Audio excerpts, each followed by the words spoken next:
Gabriele... menos dois. Tá certo. E a Gabriele vai apresentar sozinha, Gabriele? Ok. Então, nós vamos dar início a essa sessão paralela, né, do Congresso USP, que iniciou hoje. Temos a satisfação de poder participar em conjunto com vocês. Temos 2 artigos que foram propostos para essa sessão paralela. O primeiro é Práticas de Custo e Assunção de Riscos em Hotéis Brasileiros e Venezuelanos. Autores professora Suzete, Graziele, Charlize. E o outro artigo, na sequência, é Recursos e Capacidades Organizacionais sob a luz da visão baseada em recursos, um estudo no âmbito industrial, das autoras Gabriele, Antônio, Silvana e Edicreia, né? Então, de acordo com a estrutura proposta pelo Congresso, nós temos nas sessões paralelas tempos de 30 minutos para cada um dos trabalhos, dividido em 15 minutos de apresentação, 10 minutos de questionamentos, arguições, contribuições e mais 5 minutos para eventuais participações dos demais presentes na sessão. Então, Sabrina, Jéssica, Suede, que estão aqui conosco também, sintam-se à vontade para fazerem oportunamente os seus questionamentos, nós vamos abrir a vocês. Então, nesse primeiro momento, a gente passa, então, a palavra para as autoras do primeiro trabalho e vamos... Nós podemos colocar a apresentação, né? Sim, sim, pode. Tá, eu vou colocar aqui, então, a apresentação. Ok.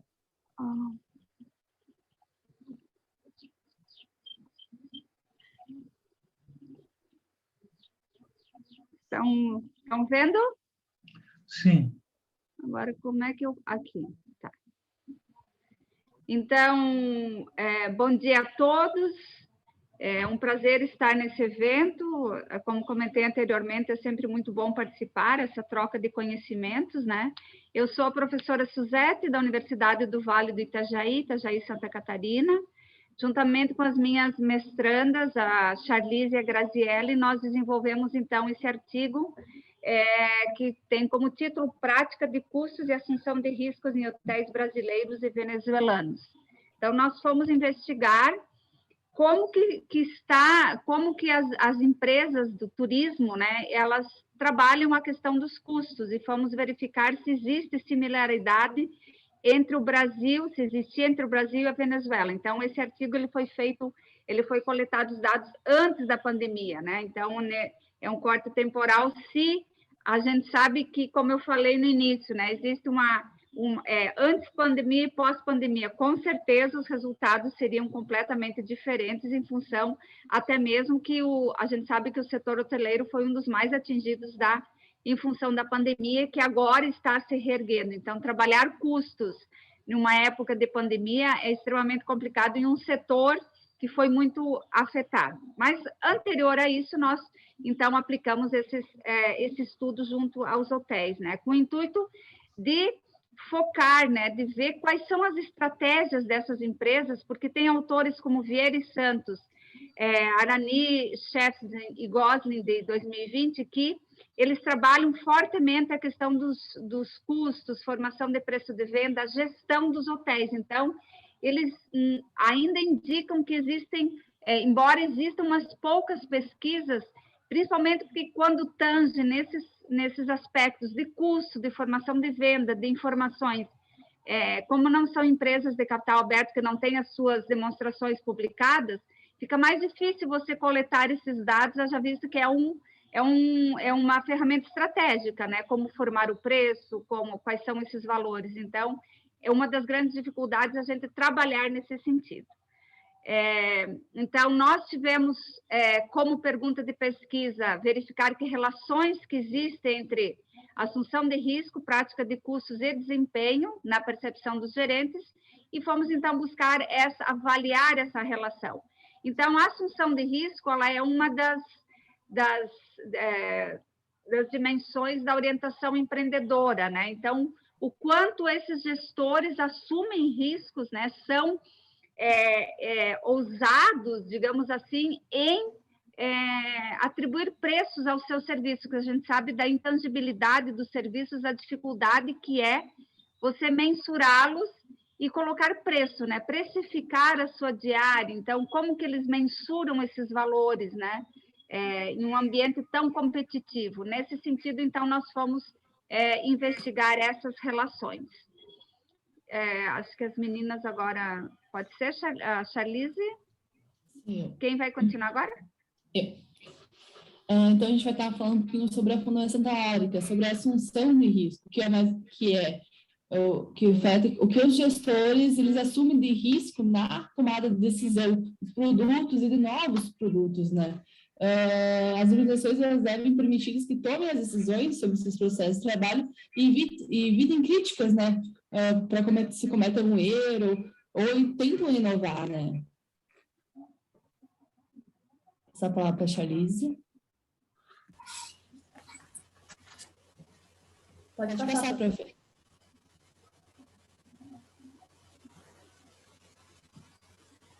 Então, tratando um pouquinho sobre a parte da fundamentação teórica dos custos. Custos é uma ferramenta que ela traz uma melhor visualização dos gastos. Os gestores hoje, eles estão vendo que com o aumento da concorrência, eles estão sentindo essa necessidade de usar essas informações contábeis para um melhor planejamento e usar essas informações para um controle a fim de melhor tomada de decisão. Alguns métodos de custeios que foi avaliados dentro da nossa pesquisa foi o custeio por absorção, que é uma ferramenta que permite a visão horizontal dos custos, o custeio variável, que foi por método de tomadas de decisão na fiscalização dos preços, quantidade produzida, o custeio baseado em atividades, que é a ferramenta adequada para visualizar os custos por meio de uma análise de atividades, que se desenvolve dentro do interior das organizações, o custeio por alvo, que é um custo por meta, o cálculo do custo pela absorção do preço de mercado ou por margem de lucratividade almejada. Alguns autores, eles também trazem a informação da gestão de custos, como o Santos e Flores 2017, que é um desafio para as organizações, esse envolvimento da gestão para que ela seja eficaz, especialmente na rede hoteleira.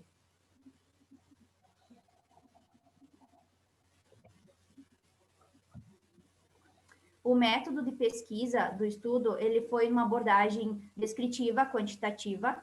A aplicação foi feita a aplicação de um questionário, então, na região sul do Brasil e na Venezuela. A análise foi feita numa síntese e na análise fatorial, e teve a matriz de correlação segundo o critério de Kaiser. Também foi feita a análise de variância da ANOVA, que foi realizada numa avaliação univariada.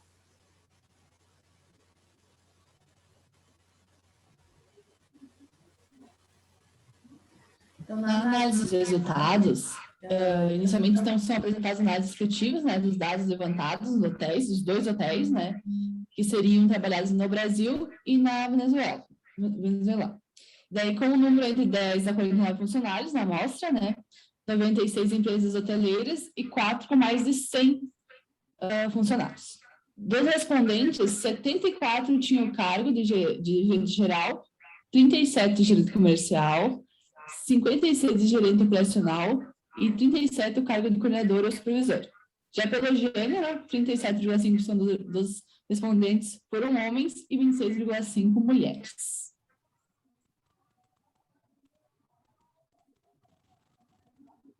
Então, com relação às variáveis das tabelas, o primeiro tratamento foi fazer então, análise descritiva, né, calculando a média, o desvio padrão, coeficiente de variação, assimetria e curtose, tá? Então, a menor média que constou foi 0,12, referente à postura agressiva em prol de explorar as oportunidades, e 6,63 na prática de custos, que foi a maior porcentagem. Em relação a planejamento das atividades nos hotéis, o hotel, segundo um orçamento detalhado dos custos. Para o desempenho, a média maior foi 6,61, que se trata né, do cumprimento das metas da satisfação do cliente. As médias para os itens do Brasil foram todas abaixo de 4. Já na Venezuela, as médias foram a maiores de 5,5. Por sua vez, os desvios padrões foram baixos, dando coeficientes da avaliação com dados brasileiros, que 20%, e da Venezuela, menores de 13%. Então, a gente trabalhou com análise dos dados dos dois países, tá? Comparação. Todas as cargas fatoriais ou correlações entre o indicador e o fator foram maiores que 0,6. E as porcentagens da variável explicada pelo fator foram sempre mais de 50%. Os resultados das correlações entre os scores fatoriais pode-se observar que a maioria dos coeficientes se obteve para associação entre o desempenho e a assunção de risco, chegando a 0,86.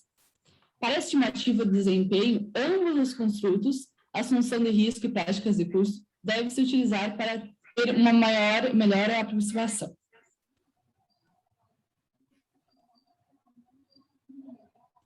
Então, já na análise dos dois hotéis, né, brasileiros, dos dados brasileiros, né, você fez inicialmente uma análise fatorial exploratória, né, para definir quais itens seriam mantidos para representativos de cada construto, né, e pode-se observar que somente existe relação significativa entre a assunção de risco e desempenho organizacional que foi percebido. O método de custo como preditor da hotelaria do Brasil, os únicos métodos assimilados, que pelos respondentes, que foram absorção, 52 respondentes, variável 51, e baseado em atividades 9. Ao utilizar como preditor categórico o modo em que os hotéis fixam os preços, que das opções apresentadas só foram as análises que se referem a fixar o valor com base no custo, foram 65. Considerando o valor do mercado, foram 19, e função dos preços praticados pela concorrência foi 28. Então, se constatou que não há uma diferença significativa, nem para a assunção de risco e nem para as práticas de custo.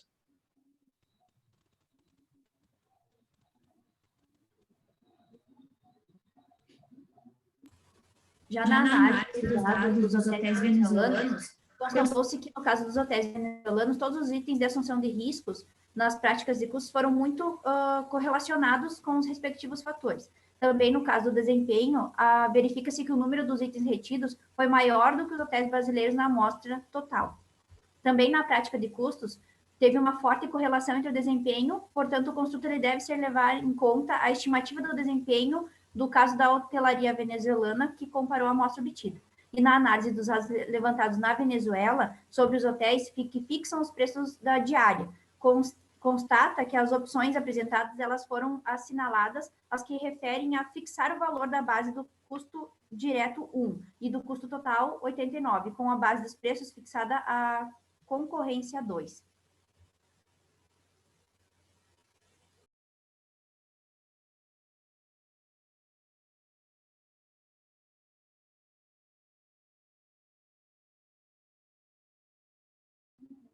Trancou. Deixa eu ver o que... agora foi.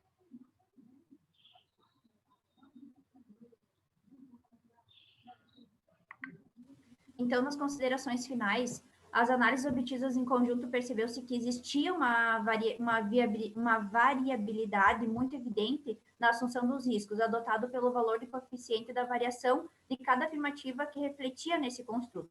Separados os dados por país, verificou-se que no Brasil o grau de concordância com as afirmativas era menor do que na Venezuela. Deve-se também assinalar que no Brasil os hotéis eles utilizam um método de custeio baseado em atividades, então eles assumem maior risco. Também, em estudos futuros, a gente indica que continue, então, a pesquisa em relação aos hotéis, porque tem uma grande influência também, a parte dos custos, na parte de estratégia. Então, a gente pensa que eles podem também usar esse exemplo na munificência ambiental. E também pode trazer mais informações em relação a esse assunto do custo da hotelaria para pesquisas futuras.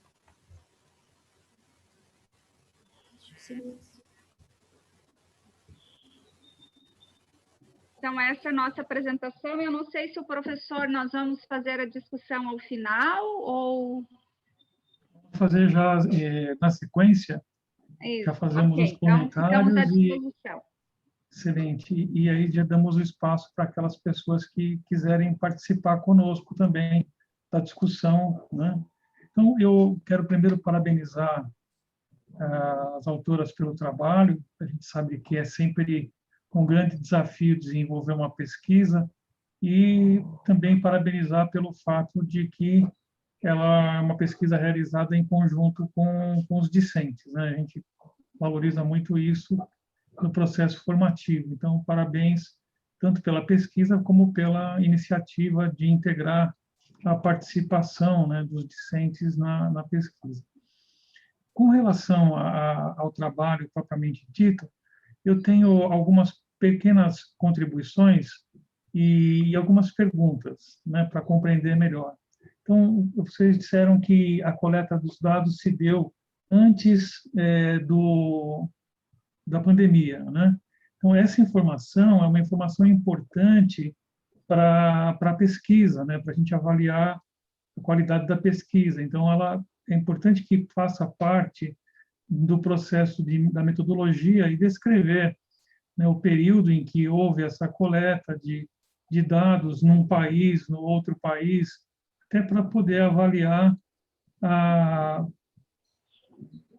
equivalência, né, de situação em termos de período que se está considerando, né? Eu tenho uma pergunta que é uma curiosidade: por que essa pergunta, por que essa pesquisa envolvendo a rede hoteleira na Venezuela, uma vez que a gente sabe dos problemas que a Venezuela vem passando, né? E fazer daí uma comparação com o Brasil? É que a época, professor, na verdade, eu tenho uma parceira de estudos lá, que ela é professora na universidade, daí a gente trabalha juntas em algumas bancas, em alguns artigos, então, e ela é professora de custos, aí nós tivemos essa ideia em trabalhar em conjunto, porque é muito específico e diferente de nós, né? E ainda mais agora, infelizmente, a Venezuela está o caos, né? Está muito complicado. Então, pela parceria de pesquisa, né? A gente não escolheu assim o país em função de alguma especificidade, né? Essa seria a justificativa da gente. E também por ser países tão diferentes, né? Eu acho que a gente queria, nesse sentido, também ver se existem esses controles, né? Como que se operacionalizam esses controles no outro país. Entendo. Então, eu diria assim, tem uma série de vantagens, né, que são importantes desse contexto, justamente explorar essas grandes diferenças e buscar evidenciá-las, né? Eu acho que a contextualização ela pode se valer melhor dessa diversidade e destacar isso como uma oportunidade de comparação, realidades distintas, países com características naturais muito boas, tanto o Brasil como a Venezuela, mas a gente sabe do processo de degradação da própria rede hoteleira que aconteceu, não só dos hotéis, mas de grandes aspectos econômicos que estavam já acontecendo na Venezuela. Então, acho que a contextualização, trazer essa oportunidade, né, eu acho que é algo que pode valorizar o trabalho. Não fica meio casual, né? Porque é uma oportunidade, ok, mas vamos valer dessa oportunidade da pesquisa para trazer características, né? Uma região que está pungente, como é o sul do país, em termos de estruturação e tal, e uma outra que está numa situação já de uma fase de degradação, que pode estar impactando ou não as estruturas hoteleiras, né? Quer dizer, eu acho que esse link na contextualização ele seria importante. E até aí vem a minha segunda questão, que eu acho que é a mais relevante na minha percepção, que é a seguinte: quando a gente fala em as temáticas que estão colocadas, né, vocês trabalharam com 3 construtos e deixam isso bem claro no texto. Um deles é o de postura empreendedora, mas, sobretudo, olhando na dimensão de riscos, que vocês delimitaram a essa dimensão, desempenho e a parte referente à gestão de custos. Então, eu acho que, do ponto de vista conceitual, eu senti falta dos elementos que articulam gestão de custos com atitude empreendedora de riscos, gestão de custos com desempenho, gestão de risco com desempenho. Quer dizer, como a gente está falando em avaliar correlações ou aproximações, né, vamos falar similaridades, então, de que forma que há alguma ação ou alguma inferência, não vou nem chamar de uma relação causal, porque não creio que pudéssemos chegar a nenhum tipo de análise nesse sentido, mas por que disso? Quer dizer, de que forma que uma gestão de custos ela me evidencia uma postura mais intensa de gestão de riscos? Tudo bem, eu posso olhar isso sob a ótica do preço, né? Mas de que forma que isso me evidencia a gestão de risco?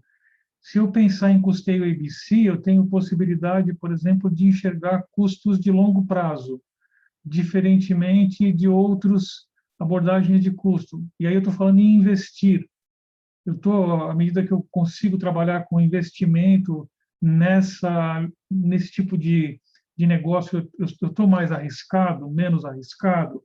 Então, eu acho que essa questão da estrutura conceitual teórica, que dá a modelagem teórica do artigo, ela, na minha percepção, precisa ser um pouco enrobustecida, para que os elementos tenham mais significado para quem está olhando. Senão, fica um exercício muito grande de estressar os dados para buscar relações de significância, mas que a gente, no final, não consegue expressar num conhecimento efetivo que está sendo trazido a partir da análise dessas relações, né?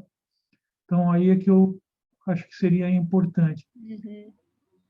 Do ponto de vista operacional, só mais um ponto que eu gostaria de colocar, que é o de possibilitar ao leitor compreender um pouco melhor a estrutura dos instrumentos de pesquisa. Você cita um dos construtos, mas não cita os demais, né? Mas fala que eles têm determinadas informações.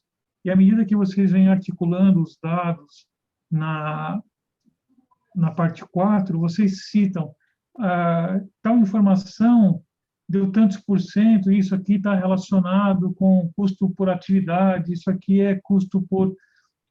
Ou seja, se a gente tivesse uma noção prévia na parte 3, que é de metodologia, de quais são os blocos, como é que eles tratam, quais são as principais informações... Um dos problemas, professor, o ideal, eu sempre digo, como a gente tem essa limitação de páginas, e para quem é leigo no sentido de não ter feito o trabalho, o ideal sempre seria se a gente conseguisse anexar um instrumento de coleta de dados, né? Porque a gente não consegue colocar ele no texto em função da limitação de páginas e não consegue colocar como apêndice, né? Então, a gente sabe que...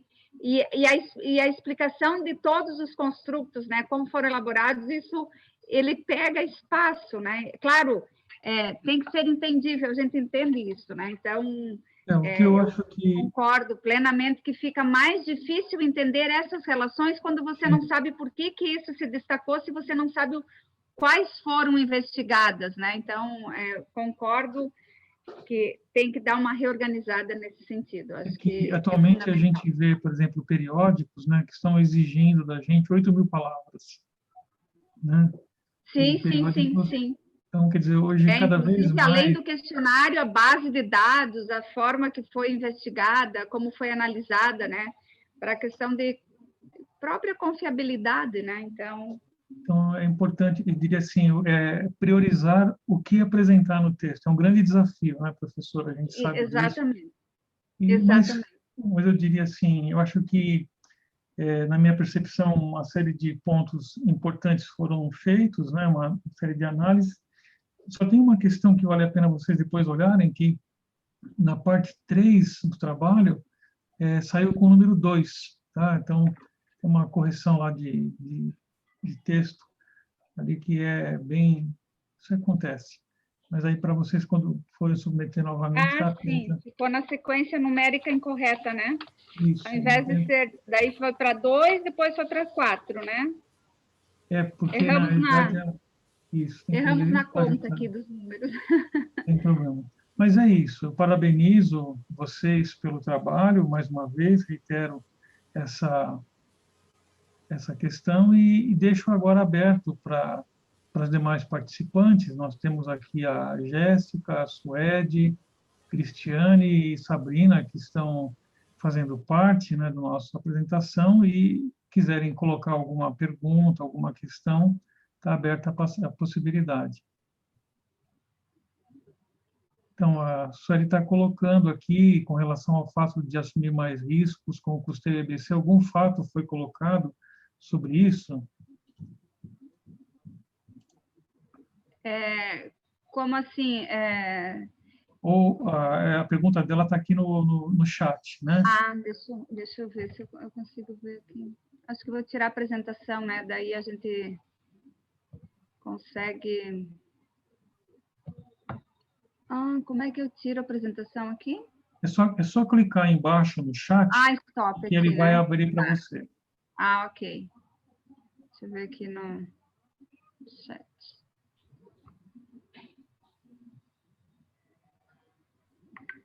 Não, a gente não investigou, né, o porquê que eles,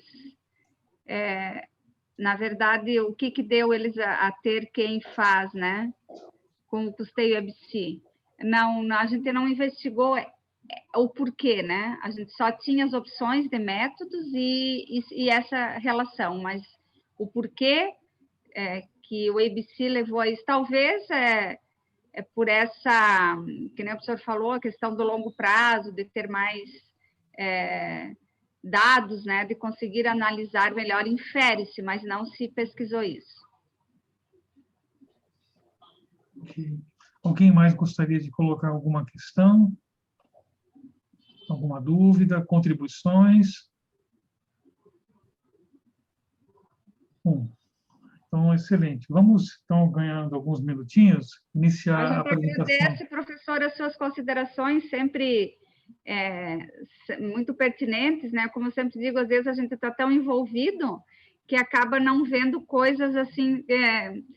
para a gente está claro, né? Não, mas Sim, dá para sim. entender. Então, é nesse sentido essas contribuições, por isso que eu acho muito importante a participação nos eventos, justamente para lapidar e aprimorar para um periódico, né? Que isso Não, concordo é o também, processo plenamente. normal que a gente tem essas contribuições, é o que eu sempre falo para os alunos, e a gente aprende muito, né, nessa troca. Então, Com nesse certeza, sentido professora. de melhorias, né, que nos auxiliam bastante na hora da gente formatar para um periódico.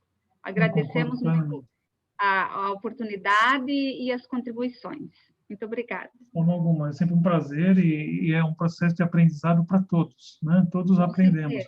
Com certeza. E eu acho que, sobretudo, para os nossos discentes, participar de congressos é uma experiência muito gratificante. Eu acho que ter a oportunidade de publicar um trabalho, de defender uma ideia, de se posicionar, de ouvir críticas, né? Isso contribui muito, a gente cresce muito com isso, faz parte... E as duas professoras, elas estão fazendo um teste hoje, porque amanhã elas vão defender a banca de mestrado delas, então elas estão parabéns. bem tranquilinhas, né? Uma vai às 9 e a outra vai às 2 da tarde, então elas estão bem tranquilas, assim, vão fazer um testezinho antes, né, para vocês liberarem um pouco a adrenalina para amanhã estar mais calma. Tá certo. Mas faz parte do processo, né? Na verdade, a gente está, não deixa de ser mais um treino, né, aqui antes da defesa, mas com certeza assuntos bem diferentes e com certeza amanhã o coração vai bater muito mais forte do que hoje. Muito, muito provavelmente. Mas faz Obrigada, parte do processo, né? Ótimo, então parabéns às duas. E à professora também. Então, Gabriele, se você quiser, por gentileza, publicar ou projetar alguma apresentação, sinta-se à vontade. Bom dia, então, pessoal, a todos. Bom dia. Ainda não estamos vendo, agora sim. Agora sim? Sim.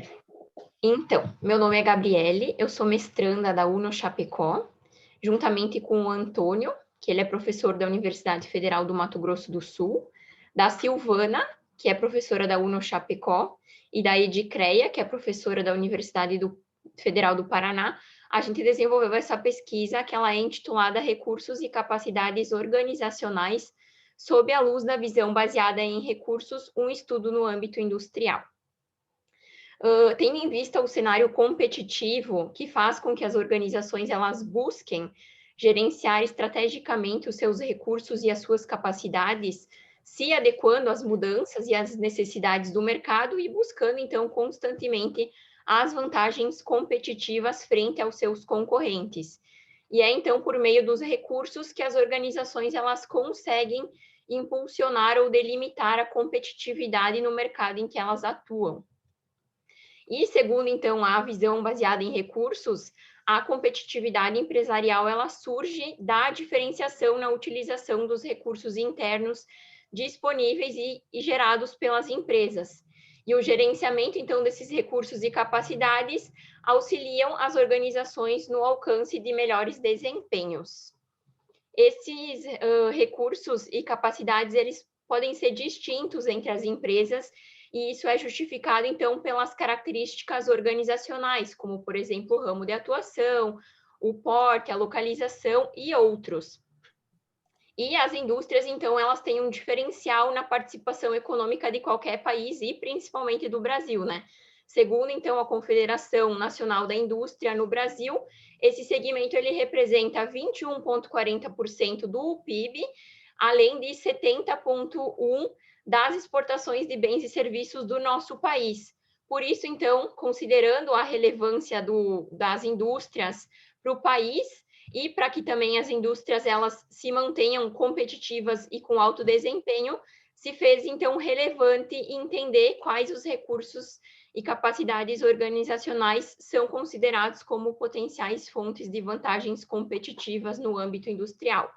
O objetivo, então, é identificar quais os recursos e capacidades organizacionais são considerados como potenciais fontes de vantagens competitivas para as indústrias que estão localizadas na região sul do Brasil. Conforme eu já tinha citado, então, anteriormente, a gente escolheu também a região sul, por ela ser a segunda maior região industrial do país e também porque ela está localizada na fronteira dos principais parceiros brasileiros do Mercosul.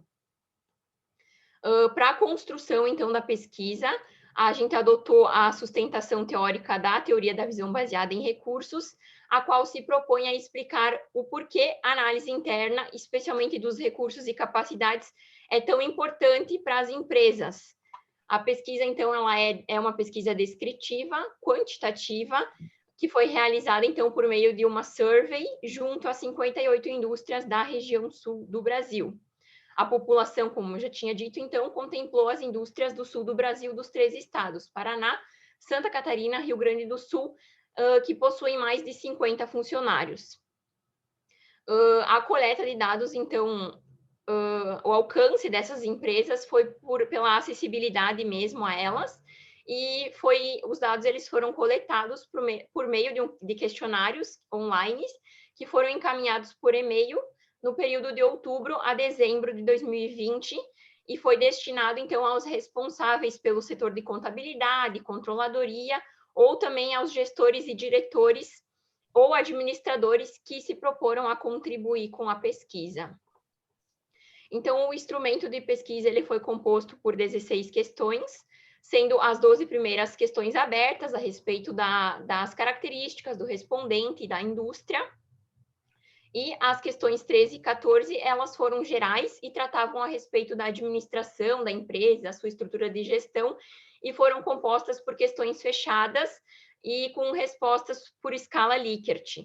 Já as questões 15 e 16, elas tinham como objetivo, então, identificar os recursos e capacidades que predominam nas indústrias da região sul do país para, então, responder o problema da pesquisa.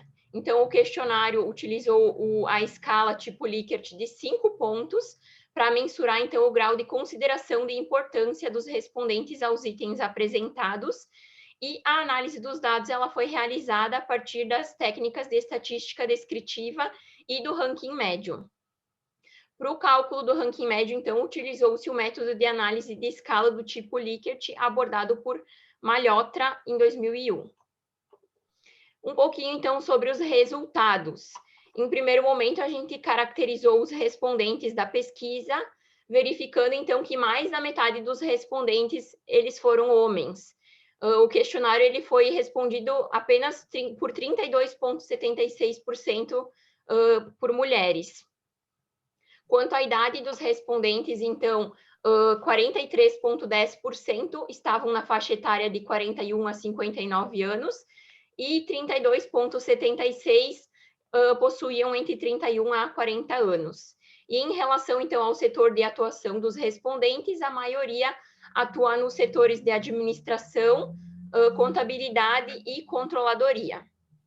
E em relação à formação, então, dos respondentes, 62,30% são formados em ciências contábeis e 16,39% em administração.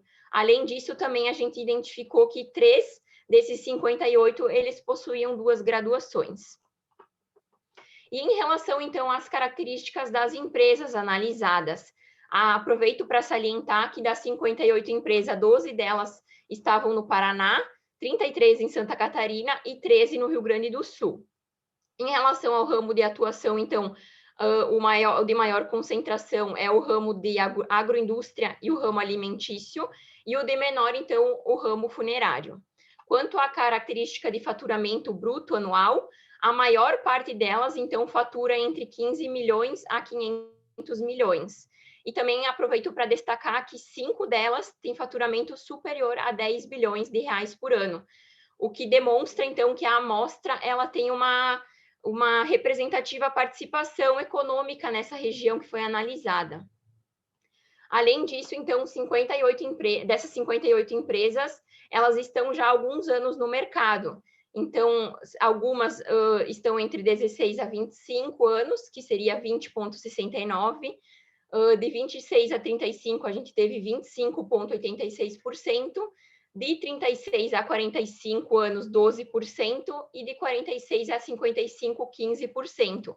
E também a gente teve uma das empresas que está no mercado há mais de 80 anos, o que isso evidencia solidez e continuidade da empresa também. E em relação, então, à quantidade de colaboradores, 68,96 delas têm de 50 a 500 colaboradores de forma direta para viabilizar suas atividades, e também a gente identificou que 4 delas possuíam mais de 10 mil colaboradores. E em relação, então, à estrutura de gestão e o regime de tributação, a estrutura que predominou, então, é empresas familiares, e quanto ao regime de tributação, 82,76% delas são tributadas pelo lucro real. Com isso, então, a gente pode ver que as empresas elas são bem heterogêneas no que se refere ao ramo de atuação, faturamento e o tempo de atuação do mercado. E em respeito, então, ao número de colaboradores, estrutura de gestão e o regime de tributação, as diferenças elas não são tão significativas. E, então, por meio do ranqueamento, foi possível identificar os principais recursos dessas empresas. E, por meio desses resultados, então, foi verificado que os investimentos em equipamentos e na estrutura, como, por exemplo, as capacidades e os recursos físicos, eles foram considerados como prioridade, então, para otimizar as atividades principais das empresas.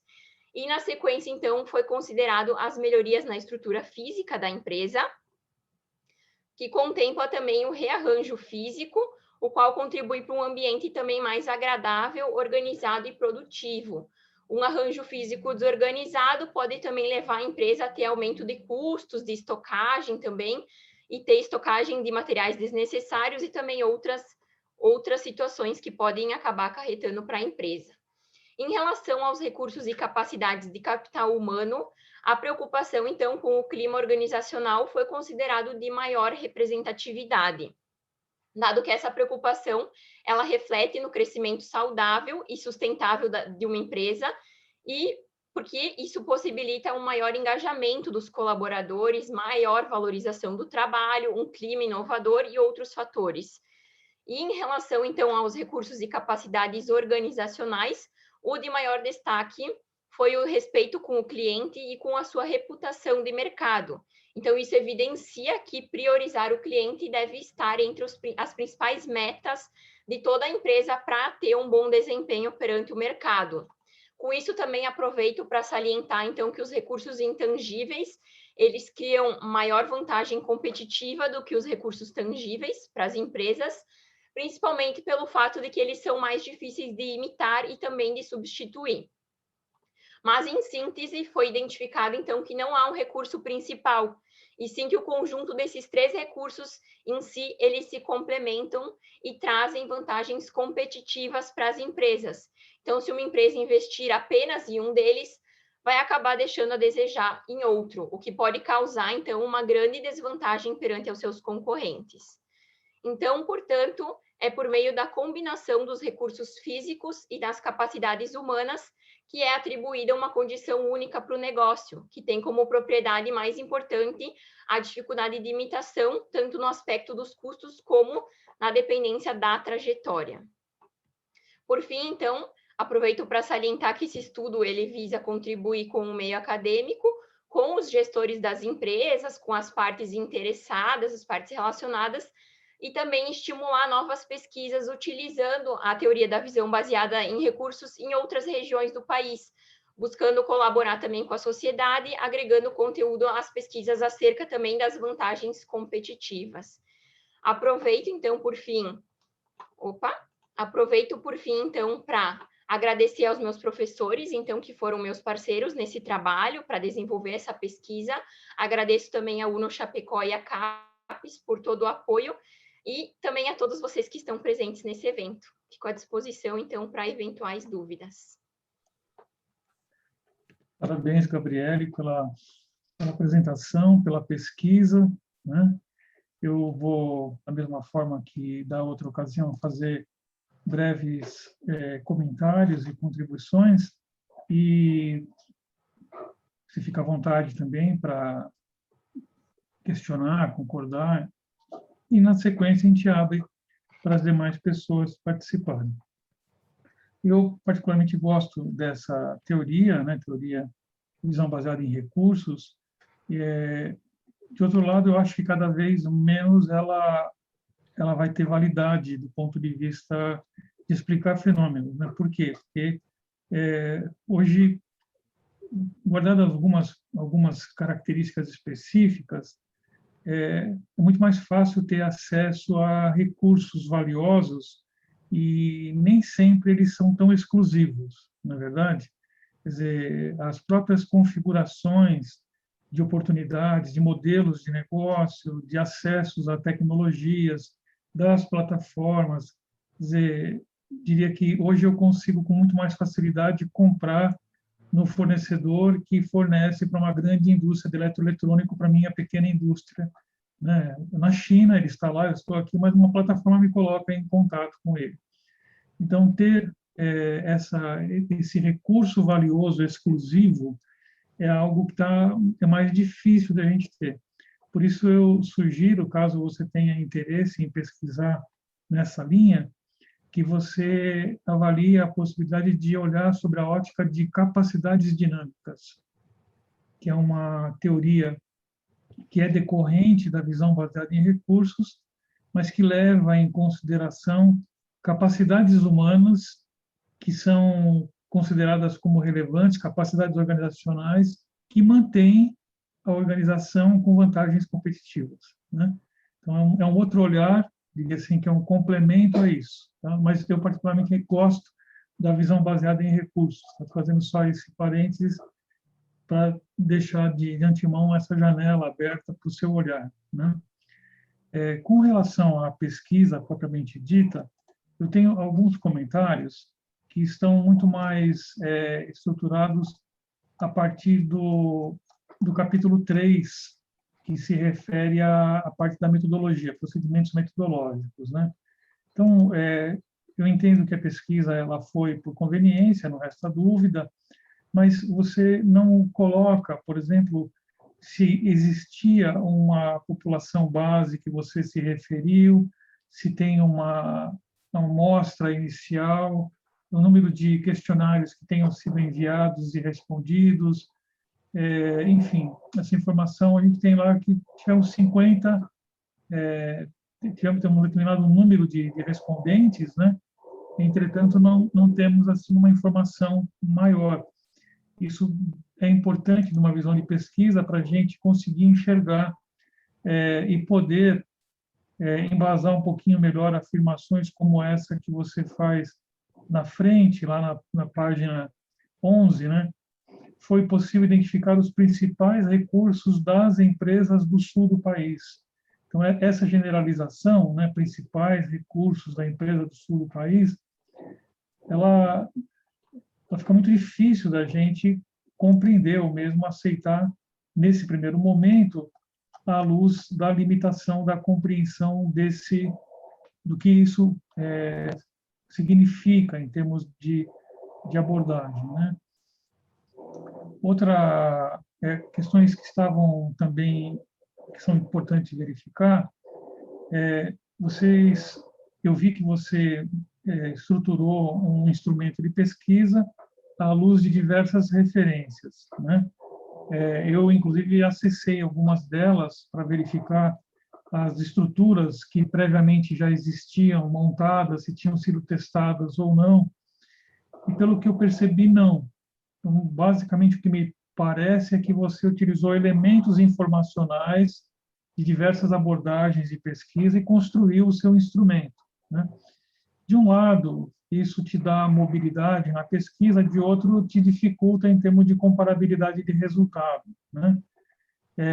Se você utiliza um instrumento previamente construído, Gabriel, você tem possibilidade de ter comparabilidade dos seus resultados, e aí fica mais evidente o ganho de conhecimento, além de que você tem um instrumento que já foi testado, né, com um nível de assertividade maior ou melhor. Então, tem vários instrumentos de pesquisa, entendo que nesse caso não será possível, né, utilizá-los porque você já fez a pesquisa, mas busque sempre utilizar, sempre que possível, instrumentos que já tenham sido testados previamente, fazendo pré-teste, né, que você não apresenta para a gente se você teve um pré-teste ou não.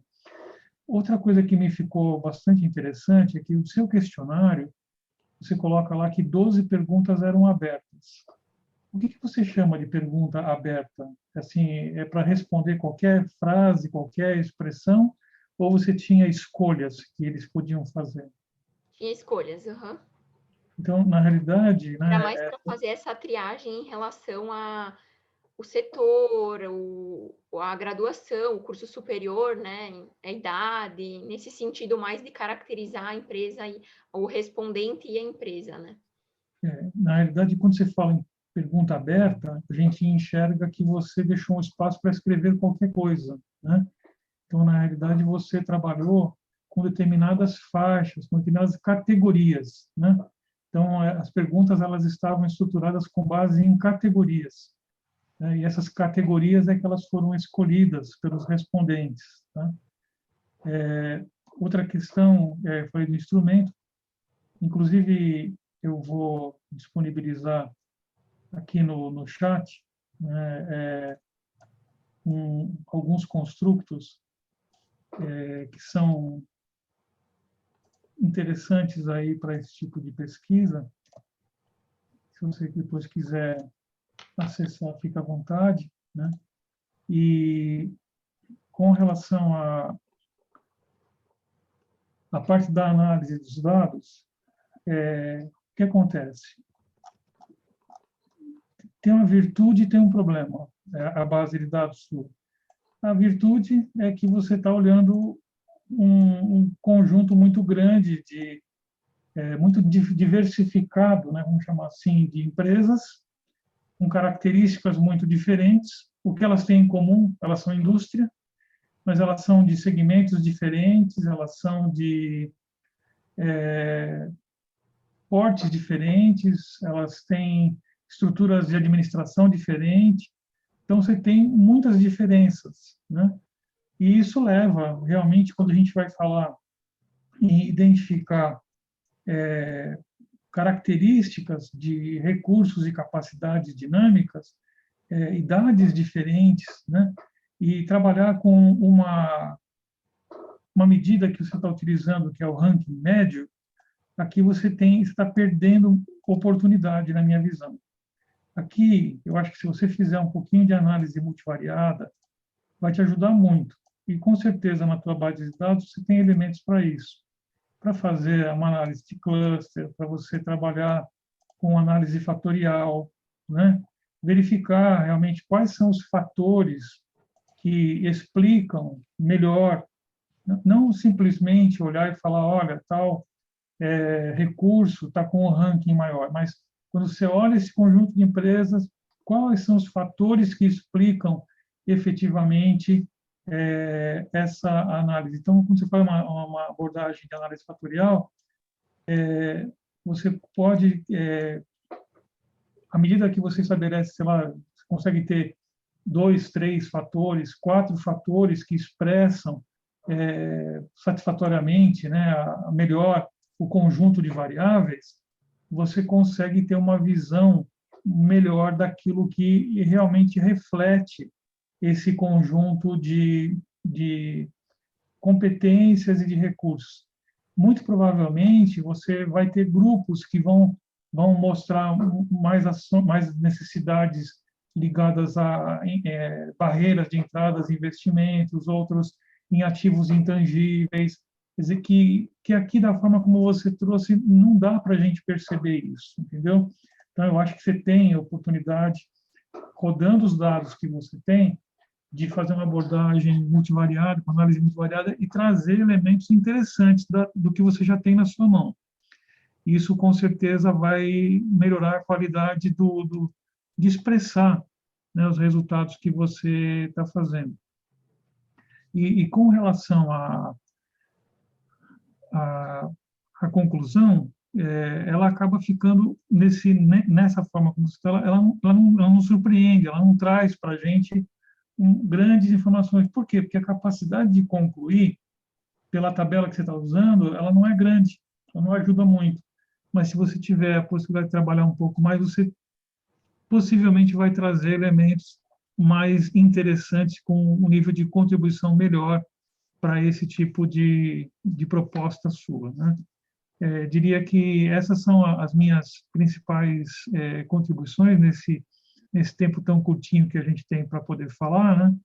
E eu gostaria de abrir, tanto para você, caso tenha qualquer dúvida ou queira fazer um questionamento, como para os demais participantes que estão aqui, se quiserem colocar alguma questão ou fazer algum comentário.